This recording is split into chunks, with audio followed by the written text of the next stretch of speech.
मुझे ये बताते हुए बहुत हर्ष हो रहा है कि अब हम रेजोनेंस कोटा को लेकर आ रहे हैं आपके शहर सिरसा में। अब आपके बच्चे को अपने सपने को साकार करने के लिए आपसे दूर नहीं जाना होगा। आपको बस जाना होगा खैरका स्थित आरपी सीनियर सेकेंडरी स्कूल के प्रांगण में, जहां पर रेजोनेंस कोटा की फैकल्टी आपके बच्चे को ट्रेन करेगी भविष्य के डॉक्टर और इंजीनियर बनने में।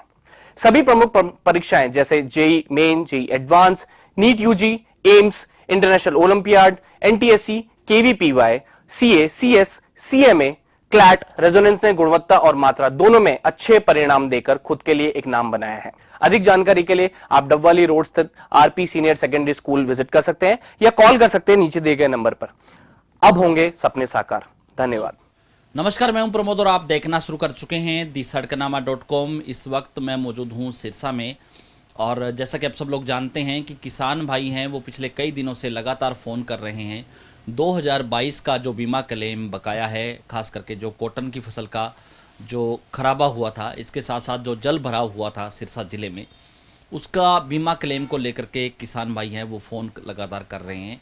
हालांकि हम आपको बता दें कि अभी जो है प्रशासनिक अधिकारियों की ओर से कोई इसको लेकर के बयान जारी नहीं किया गया है, लेकिन तमाम जानकारी को लेकर के हमारे साथ इस वक्त भारतीय किसान एकता के अध्यक्ष हैं लखविंदर सिंह होलक। हम उनसे चर्चा करते हैं। सर, पहले तो बहुत बहुत स्वागत आपका। आपका भी धन्यवाद प्रमोद जी, आपका और आपकी पूरी सड़कनामा टीम का, जो हर बात को पूरे संजीदगी से हमारे किसान भाइयों तक हर एक चीज़ को उठाते हैं और आपके चैनल का भी लोग देखते हैं भी। अगर कोई जानकारी आई तो सटीक जानकारी हो, उसके लिए आपका और आपकी टीम का बहुत बहुत धन्यवाद जी। सर, क्या कुछ कहना चाहेंगे? जिस तरह से 2022 का जो बीमा क्लेम जो बकाया था, जो नहीं मिल पा रहा है, हालांकि जो 31 जुलाई तक उसकी डेडलाइन थी कि आ जाएगा, लगातार किसानों के फ़ोन आ रहे हैं और जो धरना चौपटा में जो चल रहा है लगातार उसी बीमे को लेकर के, क्या कुछ कहेंगे सर? सर, ये प्रमोद जी वैसे आना तो चाहिए था 31 मार्च को ही, लेकिन 31 मार्च के बाद मई भी आई, जून भी आया, जुलाई भी निकल गई। लेकिन जुलाई निकलने के बाद भी आज भी स्थिति ज्यों की त्यों है, क्योंकि इस बीमा क्लेम को लेकर ऑब्जेक्शन लगा था। जो ऑब्जेक्शन कमेटी ने वहाँ एआईसी एग्रीकल्चर इंश्योरेंस कंपनी है, उसने ऑब्जेक्शन लगा दिया था। ये हमारे किसानों के लिए दुखांत है। मैंने पहले भी कई बार आपके चैनल के माध्यम से कहा है, जब बीमा कंपनी ने प्रीमियम लेना होता है तो एक बटन दबाने से पूरे हरियाणा का बीमा प्रीमियम लिया जाता है, जो कि खरीफ का जो डेट है 31 जुलाई है, रबी की 31 दिसंबर होती है। तो जब हमारा किसी किसान भाई की फसल का नुकसान होता है, खराबा होता है, तो तब जब उसका क्लेम देने की बारी आती है तब वो तारीख या बटन वो ढूंढने से भी नहीं मिलते हैं। तो वही हालात हमारे साथ है। ये सरकार की नीति और नीयत दोनों में फ़र्क है, कहनी और कथनी में फ़र्क है। अब अंदेशा यह भी लगाया जा रहा है, अभी इलेक्शन आ रहे हैं नज़दीक, इसलिए ये टाम टोल करके इसको आगे ले जाना चाहते हैं, जहाँ कि इसको कैश किया जा सके, वोटों में गिनाया जा सके। जैसे बार बार अब हम कृषि मंत्री से मीटिंग करते हैं तो वो कहते हैं जी हमने 1000 करोड़ दिया इतने सालों में सिरसा को, तो हम उसका जवाब भी देते हैं भी ये जो 1000 करोड़ दिया है, सिरसा का क्षेत्रफल भी ज़्यादा है, कॉटन की सोइंग भी ज़्यादा है, तो अगर सोइंग ज़्यादा है तो नुकसान जब हुआ है तो नुकसान भी ज़्यादा हुआ है, इसलिए आपने को भीख नहीं दी है। हमने बीमा प्रीमियम भरा था तो आपने अगर हमारा क्लेम बनता तो दिया है। अब रही ये 2022 वाली बात, ये बहुत बार मीटिंगें होगी लेकिन अभी तक कोई हल नहीं निकला। उसका एक कारण तो यह रह गया भी जो ऑब्जेक्शन लगा था, ऑब्जेक्शन के बाद यहाँ टीम भी आई थी एग्रीकल्चर इंश्योरेंस कंपनी की चंडीगढ़ से, वो अपना ऑब्जेक्शन क्लियर करके जो जहाँ का डिपार्टमेंट है उन्होंने अपनी जो क्वारी थी करके दे दी है।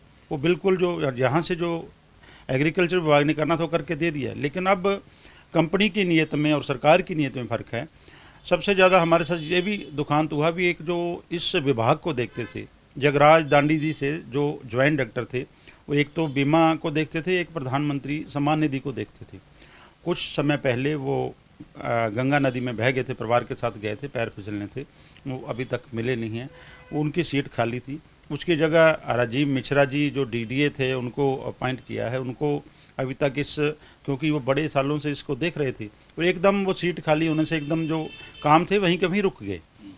और अब ये मसला 2-3 दिन पहले ही पता लगा, 17 जुलाई को इनकी मीटिंग हुई और 17 जुलाई को ये मसला टेक्निकल कमेटी की तरफ भेजा गया है।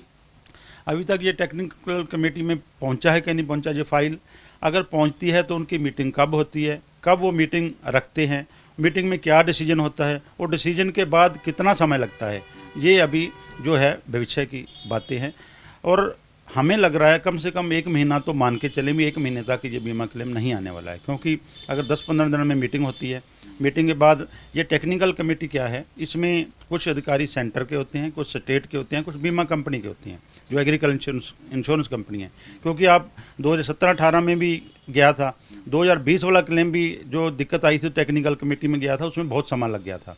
तो हम यही उम्मीद करते हैं इसमें समय ना ज़्यादा लगे, क्योंकि पहले ही किसान 2-3 जो सालों से जो फसलें हैं कमज़ोर पे कमज़ोर हो रही है, और अब मौजूदा समय में किसानों ने बाढ़ की जो समस्या को झेला है, तो ये बहुत ज़रूरी है बीमा क्लेम। तो अब 2022 का बीमा क्लेम है खरीफ का, उसका टेक्निकल कमेटी के पास जाने के बाद ये तो क्लियर हो गया, जो ऑब्जेक्शन थे ऑब्जेक्शन उन्होंने क्लियर करके भेज दिए हैं। अब उसका क्या रहता है, वो कितना पूरा देते हैं, जब बीमे की कटौती होती है, क्योंकि जितना बना हुआ है अगर वो देते हैं वो ही देना चाहिए। उन्हीं के अधिकारी थे, उन्हीं के कर्मचारी थे जिन्होंने क्रॉप कटिंग की है। किसान ने ना तो क्रॉप कटिंग की, ना किसान की क्रॉप कटिंग मानी जाती है। जब क्रॉप कटिंग करने वाले, आंकलन करने वाले, रिपोर्ट बनाने वाले सरकारी अधिकारी हैं, तो किसान का तो कसूर नहीं है ना। जो उनका बना है किसान को, किसान का हक मिलना चाहिए। तो इसके लिए आपके चैनल के माध्यम से हम सभी किसानों से अपील करते हैं, भी सतर्क रहें। अभी समय लगेगा, लेकिन कभी भी हमारे को बड़ा संघर्ष करने की जरूरत पड़ी। चंडीगढ़ की और कुछ करना पड़ा, चाहे पंचकला में उनका दफ्तर घेरना पड़ा, सिरसा में डिपार्टमेंट को घेरना पड़ा, तो हम घेरने के लिए तैयार रहे। क्योंकि सबसे पहले हमें देखना है टेक्निकल कमेटी का निर्णय क्या आता है, कब उसकी मीटिंग होती है। जब तक उसकी मीटिंग नहीं होती तब तक हम कुछ नहीं कह सकते। ये बात डिपार्टमेंट और विभाग या एग्रीकल्चर इंश्योरेंस कंपनी या सरकार तो गोलमोल करेगी, लेकिन हम स्पष्ट कहते हैं कि टेक्निकल कमेटी के जाने के बाद ही पता चल पाएगा भी उन्होंने क्या निर्णय लिया है और कितने दिन का समय लिया है। क्योंकि टेक्निकल कमेटी में जाने के बाद फिर इसको जो बजट है केंद्र सरकार से आधा केंद्र ने देना, आधा स्टेट ने देना, वो इकट्ठा करके फिर वो क्लेम देना है। तो ये जो है जो 2022 की है। अब नया जो सर, एक मैं आपको बीच में रोकना चाहूँगा, दर्शकों को ये भी पता बताइए कि वो 2022 का जो क्लेम है वो सिरसा जिले का कितना पैसा है, क्योंकि हिसार का की भी वो था कि करीब 400 करोड़ से ज़्यादा था। सिरसा जिले का कितना क्लेम है जो बनाया विभाग के अधिकारियों ने बना करके बेचा? लगभग 550 करोड़ रुपए है, लेकिन वो एग्जैक्ट नहीं है, क्योंकि जो रिपोर्टें हैं अलग अलग ब्लॉक वाइज गई हुई हैं। लगभग 550 करोड़ है, लेकिन उसमें भी अभी कुछ दिखते हैं। और 272 गांव ऐसे हैं जिन पर ऑब्जेक्शन लगा है। लगभग 272 ग्राम कॉटन वाले थे, कॉटन पे सभी पर ऑब्जेक्शन लगा। कॉटन जितने भी एरिया में कॉटन की खेती थी उसमें सभी में ऑब्जेक्शन लगा दिया। अभी ये जो क्रॉप कटिंग में दिक्कत है, जहाँ बीमा ज़्यादा बनाया है, क्लेम ज़्यादा बनाया है, इसलिए वो 272 गाँव में ऑब्जेक्शन लगाए, तो वो उसी चक्कर में ही अभी तक लेट हुआ है। तो ऑब्जेक्शन लगाने का मतलब ये होता है भी देखो इतना बड़ा अमाउंट अगर इतने समय, अब मार्च में देना था, 4 महीने तो हो गए, 2 महीने 1 महीना और लगाते हैं तो 6 महीने का ब्याज बहुत बड़ा ब्याज है जो कंपनी खाती है। बीच में अधिकारी या कौन कौन खाता है, ये खाने के लिए, किसान का हक खाने के लिए। और उसको मतलब जब लंबा हो जाता काम फिर सोचते भी चलो थोड़ा मिलता जितना ले लें, लेकिन ऐसी बात नहीं है। किसान अपनी पाई जितनी उसका हक बनता है वो लेके रहेगा। हमारी टीम भारतीय किसान एकता बीके इसके लिए बिल्कुल जो है अपने किसानों को साथ लेके संघर्ष के लिए तैयार है। और अब एक जानकारी और आपके माध्यम से हम हमारे किसान भाइयों को देना चाहते हैं। अब जो सरकार ने मेरी फसल मेरा ब्यौरा पोर्टल चलाया है तो हमारे लिए ये भी एक काला कानून, क्योंकि कई स्टेटों में नहीं है, अपनी मर्जी से फसल बेचते हैं, करते हैं, लेकिन ये हमारी मजबूरी बन चुका है। चाहे किसान ने फसल बेचनी है, चाहे किसी कल्याण में विभाग जो है कृषि विभाग है उससे कोई अनुदान लेना है, कोई सब्सिडी लेनी है, कोई इम्प्लीमेंट पे सब्सिडी लेनी है, उसके लिए, चाहे हमारा कोई अब बाढ़ से जहाँ जल भराव से कोई नुकसान होता है उसका मुआवजा लेना, क्षतिपूर्ति पोर्टल पे जाना है, उसके लिए ये पोर्टल पर अपनी फसल का ब्यौरा दर्ज करना हमारी मजबूरी बना दी है सरकार ने। इसलिए इसको ज़रूर दर्ज कराएं, क्योंकि अब जो बाढ़ आई है उसमें भी चाहे कितना भी नुकसान हुआ है भाइयों का, वो क्षतिपूर्ति पोर्टल पे डालना पड़ेगा। इसलिए वो पहले उसकी 31 जुलाई थी, हमने अपील भी की थी, आपके माध्यम से भी की थी, चैनलों के माध्यम से। अब उसको 17 अगस्त तक बढ़ा दिया है। सभी साथी उसको ज़रूर करें। और एक जो बीमा प्रीमियम था, बीमा कंपनियां थी, 3 कंपनियां थी हरियाणा में, जिसमें एक तो AIC एग्रीकल्चर इंश्योरेंस कंपनी, दूसरी बजाज अलायंस और तीसरी रिलायंस। अब बजाज और रिलायंस पीछे हट गई है। एक 14 जिलों में तो एग्रीकल्चर इंश्योरेंस कंपनी है, 8 जिलों में है जो केशमा जो जनरल इंश्योरेंस कंपनी है उसने लिया है। तो अब इसका प्रीमियम भी उन्होंने लेना चालू कर दिया है। 15 जो डेट है, एक कोई ऑडियो वायरल हो रहा है, वीडियो जहाँ एक चैट वायरल हो रही है भी, हाई कोर्ट में मसला चलेगा 3 तारीख तक, वो कई ग्रुपों में चल रही है। ऐसी कोई बात नहीं है, कोई स्टे नहीं है। जो प्रीमियम और कंपनी है वो एग्रीकल्चर इंश्योरेंस कंपनी बेस की कोई नहीं है, इसलिए उस अफवाहों में उसमें ना आए। अपना जिस भाई ने बीमा कराना है वो अपने KCC से, जहाँ सोसाइटी से, जहाँ CSC सेंटर से वो करवा लें, कोई जो करवाना चाहता है। और हम आपके माध्यम से ये भी एक अपील करते हैं भाइयों से, किसान भाइयों से भी, वो अरदास करें भगवान से, परमात्मा से, वाहिगुरु से भी हमारे को फसल इतनी दे, हमारे को बीमा और मुआवजे की ज़रूरत ना पड़े। इससे ऊपर उठ के आप अपनी खेती को संभालें, क्योंकि कई किसान साथियों हम कहते हैं कि जब बजाई शुरू करते हैं तब से ही आप उधर देखने लगते हैं, पता नहीं खराब होगी तो बीमा मिलेगा नहीं मिलेगा, भगवान देगा तो मिलेगा। इसलिए इससे भी अपने को पीछे हट के अपने को खेती की ओर ध्यान दे के भगवान के ऊपर भरोसा रख के अपनी खेती करनी चाहिए, क्योंकि किसान कितना भी कमज़ोर हो, किसान हमेशा भगवान का नाम लेके अपनी खेती करता है। धन्यवाद। तो ये थे हमारे साथ BKE के अध्यक्ष लखविंदर सिंह ओलख, जिन्होंने तमाम जानकारियां दी किसान भाइयों को लेकर के कि 2022 का जो बीमा क्लेम है करीब 550 करोड़ रुपए है, जो टेक्निकल कमेटी के पास चला गया है। क्योंकि हमारे पास भी आप लगातार कमेंट्स करके फ़ोन करके ये पूछ रहे थे कि वो बीमा कब आएगा। 31 जुलाई है उसकी लास्ट डेट थी कि आना चाहिए था, लेकिन वो नहीं आया और अब वो टेक्निकल कमेटी के पास चला गया। कब कमेटी की मीटिंग होगी उसके बाद डिसाइड होगा कि कितना क्लेम है वो किसानों को दिया जाना चाहिए। सिरसा जिले में और कुछ गाँव पे ऐतराज़ भी लग चुका है, खास करके जो कॉटन की फसल थी। सर एक सवाल छोटा सा और, कि जिन गाँव में ऐतराज़ लग चुका है, जिन गाँव पे ऐतराज़ नहीं है, उनको उनका बीमा भी कुछ 2022 का मिला है क्या कुछ किसानों? नहीं, मैंने एक बात कही थी, जितना कॉटन की फसल उस सारे पे लग गया, उसके अलावा जो धान का और बाजरे का था वो आ गया है।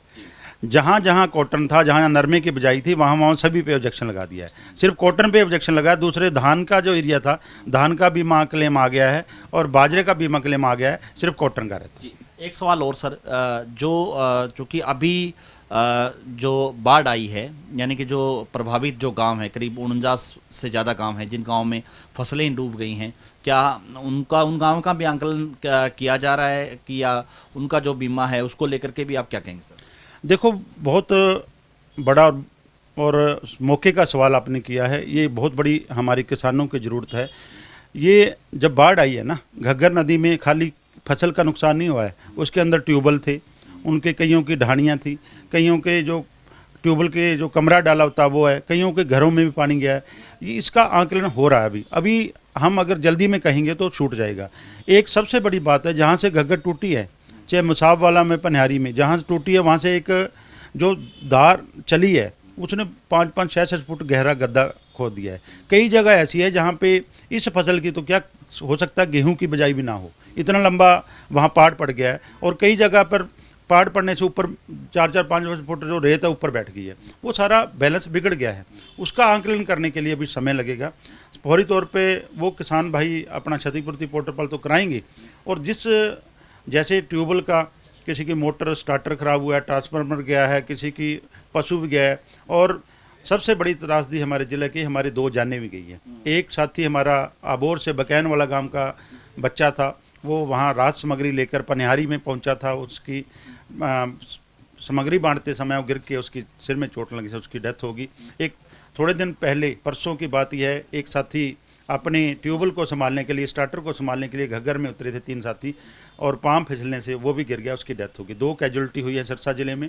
उसके अलावा बहुत सारे कईयों के वृक्ष, जहाँ कोठे थे, ट्यूबवेल थे, कई सामान, 1-2 ट्रैक्टर भी हमारे बिल्कुल क्षति। उधर जीवनगर क्षेत्र में एक ट्रैक्टर बांध के ऊपर चला था, 2 फाड़ हो गया, उसका बहुत बड़ा नुकसान हुआ है। बहुत सारी हमारे इम्प्लीमेंट के नुकसान हुए हैं। ये नुकसान का आंकलन है जो किया जाएगा, और इसकी जो एक जो फसल का नुकसान है वो तो क्षतिपूर्ति पोर्टल पे दिया जाएगा, दूसरी का फार्म भर के जो संबंधित तहसील है वहाँ दिया जाना चाहिए। जो भी किसानों का कोई नुकसान हुआ है अपना एक फार्म पे लिखे, अपने कागज पे लिखे, उसका एक आवेदन हम अपनी संबंधित तहसील में देकर, चाहे कोई इलाहाबाद वाला इलाहाबाद दे, रानिया वाला रानिया, सिरसा वाला सिरसा, कालावाड़ी वाला काला में दे, ताकि अपना वो भी ले सकें। अभी उस पर हम इसलिए बात नहीं कर रहे थे, उसका आंकलन अभी जो होना मुश्किल है, कितना नुकसान हो, जब तक पानी नीचे नहीं जाएगा नुकसान का आंकलन नहीं हो पाएगा। धन्यवाद। तो ज़्यादा से ज़्यादा इस वीडियो को आप शेयर जरूर कर दीजिए। अगर आपका भी कोई सवाल है तो हमें आप सवाल लिख भेजिए, ताकि अगली वीडियो पे उस सवाल पे भी डिस्कस किया जा सके। बहुत बहुत शुक्रिया।